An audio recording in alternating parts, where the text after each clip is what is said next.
Hello friends and family and welcome to my channel. My name is Magnus and this is Green Machine Sweden. Today I'm about to repot my Japanese black pine, which I bought 1 year ago at Wendorrf bonsai in Germany. It's a 25 to 30 year old specimen that has been developed in Japan and imported to Germany, and that's where I got hand of it. I found it on a bench with trees due for repotting, and I really liked the structure, and the price was okay. So, and since it was due for repotting, they gave me a slight discount for the trees, and yeah, it's never a good idea to repot a tree the first thing when you got it. So I have kept it for a year. It hasn't done much when it comes to growing, so now definitely is the time to start working on the tree. It has a fairly good looking pot. I really like it, and there's no need for a bigger one. Looking on the soil, there's a lot of mycorrhiza everywhere, and the soil or substrate itself looks like very decomposed or broken down pumice. Sorry, Akadama, with some pumice that looks okay still. So it has been very hard to water this tree during the season, and now I totally understand why, and it's definitely time for a repot. So I took all three of my new Wendorrf bonsai trees to my local bonsai shop, just to get some recommendation on next step and maybe look into pots and so on. And he told me that Japanese black pine cannot be grown in Sweden. I kind of doubt it, because I have 5 trees that are grown from seed, almost 10 years old now, that spent their first year here in the greenhouse, that are now planted in the ground behind my pond. There's a video about them on my channel. You can click the link below if you want to check that out. The thing with Japanese black pines is that they are 2 flush pines. They do 2 growth sessions per year, one in spring and one in late summer. And that second growth spurt, that second flush, that's the that's the net, and that's the other one. Anyway, that second growth spurt, it doesn't happen every year on my garden trees.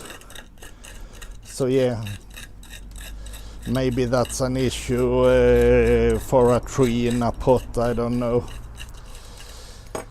I did not have his information that he thought that Japanese black pine cannot be grown in Sweden when I got the tree, so yeah. I'm sure I would have bought it anyway, just to try. This is the way I function. If I want a Japanese black pine, of course I'm gonna try it, and I'm gonna do my best to succeed, really. It's very, very compact, but now when we get into the root ball, there's so much more granules that are not broken down, so but still crazy compacted. I have identified my first heavy root, something going like this and abruptly just grows back on itself and into the pot. We don't really want that, so I'm gonna cut it off, and maybe it will help to... No, I didn't get so much out of the soil.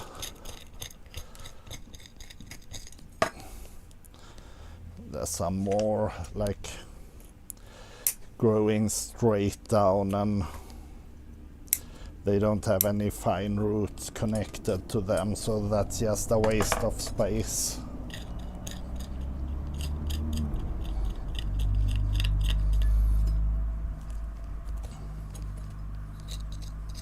Here comes another one. It's far too heavy, just a waste of space and no fine roots really. So I'm gonna prune that one off.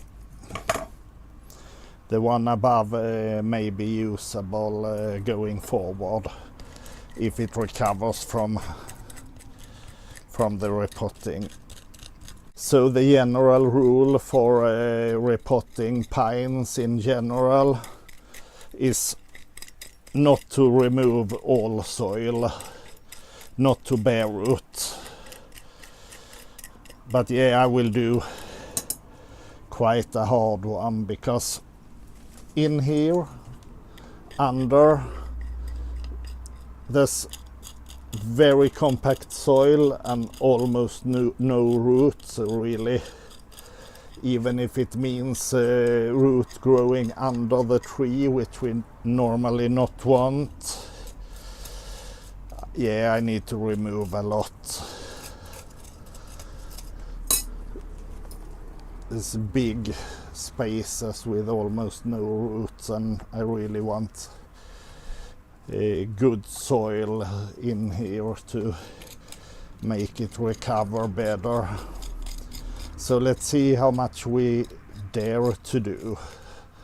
So I have been working my way into the root ball, and I have cut down everything growing down that we don't need. And I see that all the thick roots that I want to choose from what is best for the future nebari, they hold so little small roots, all of them. So yeah, I just don't dare to do any big root pruning steps in this session. So this is about it. This is what we're going to put into the pot. So I have prepared the pot and ready to pot up the tree. The soil I'm using is, as always, reused soil which I have sifted out. This time I have prepared it with quite a lot of bark mulch and big grain size akadama.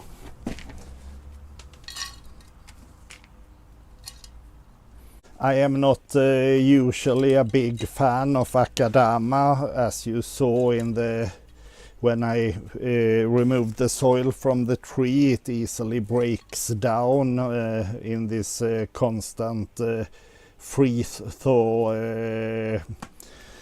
cycles that we have here in Europe. Repotted this one, it's called super hard akadama, and I can understand that. I repotted my cascading juniper and realized that it was full with this big hard akadama, and it hadn't broken down for 8 years, I think. So I have an extremely good batch, what it seems like, and yeah, why not use it when you have it? And it seems like, yeah, it's not as bad as many other Akadama I have seen. And for this tree I think I need a little bit bigger granules than my molar clay can be found in, so it suited good for this project. Now I'm trying to sort out the roots, getting the wires in between the big roots, tying it properly into the pot.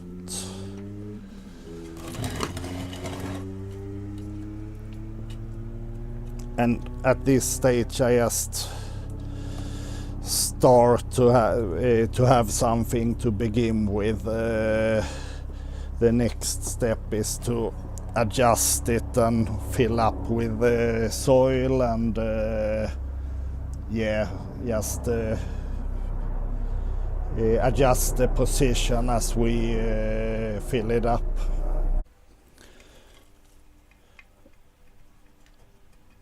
So yeah, it looks like I got it fairly good. Every bonsai have an obvious front and an obvious back to the tree, and the front is where you see more of the trunk, where it opens up towards the viewer. I see people that try to make a bonsai looking good in all directions, but it's not for me, and it's not how they are produced in Japan.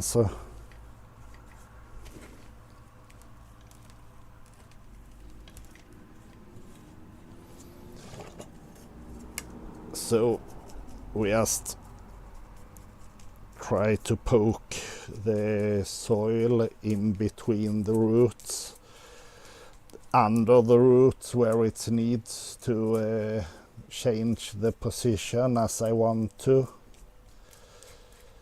and keep on filling up.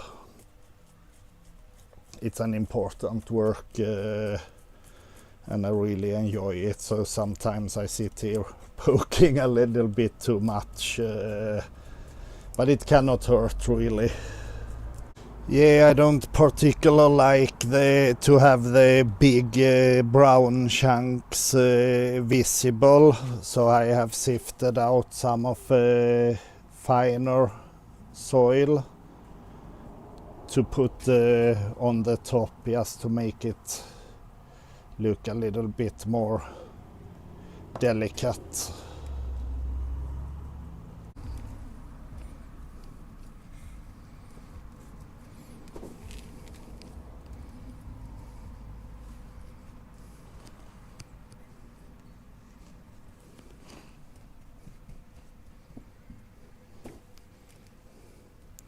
Yeah, something like this.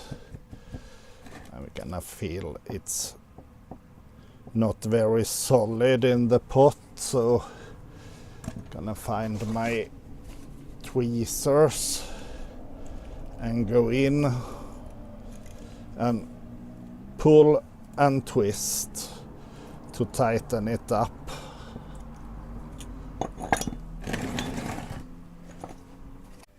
So pull and twist until it feels solid in the pot, just a little bit more.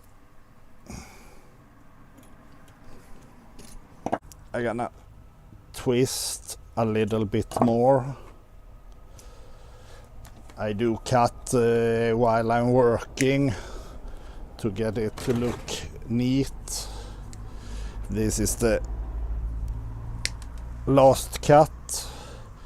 And I do prefer to have the wires visible. Some people like to hide them, but for me it's just so much easier to not forget them, to take them off, because it's just 1 or 2 seasons and the tree will be solid in the pot, and once it's removed, yeah, it doesn't look ugly anymore. So, and that's by the time we do a styling of the tree. So just one more task that we need to do is to shorten all the far too long needles to make it look a little bit more in proportion. As I understand from the advice I got from my bonsai master, who owns the shop where I buy my equipment, shortening needles do not kill the needles, but it promotes back budding. But there's always a chance that this is the reaction they do in Japan, where he's trained, and that I'm doing something foolish. The only way to know for sure is to try, right? And it's not that many extended needles, so I think we're gonna be okay anyway.